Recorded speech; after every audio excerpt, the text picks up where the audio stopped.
সকালবেলা যদি পড়েন 3 বার আউযু বিল্লাহিস সামিউল আলিম মিনাশ শাইতানির রাজিম 3 বার পড়ে সূরা হাশরের শেষ 3 আয়াত যদি তেলাওয়াত করেন, তাহলে আপনার জন্য আল্লাহ তাআলা 70,000 ফেরেশতা নিয়োগ করবে।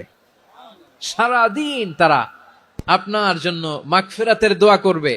আর ওই দিন ইন্তেকাল করলে আল্লাহ তাআলা শহীদ হিসেবে আপনাকে কিয়ামতের দিন দাঁড় করাবে। আবার সন্ধ্যাবেলায় যদি পড়েন, সারা রাতের জন্য 70,000 ফেরেশতা মাগফিরাতের দোয়া করবে। ওই রাতে মারা গেলে শাহাদাতের মৃত্যু নসিব হয়ে যাবে।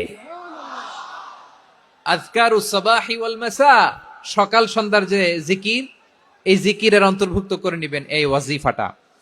যে হাদিসটা বর্ণনা করলাম সুনানে তিরমিজির হাদিস, যদিও হাদিসটা সনদের দিক থেকে দাঈফ, কিন্তু মুহাদ্দিসিনে ইকরাম বলেছেন যেহেতু এটা ফাজাইলুল আমালের হাদিস, এটা পড়ার ক্ষেত্রে কোনো নিষেধাজ্ঞা নাই, এটা পড়া যাবে।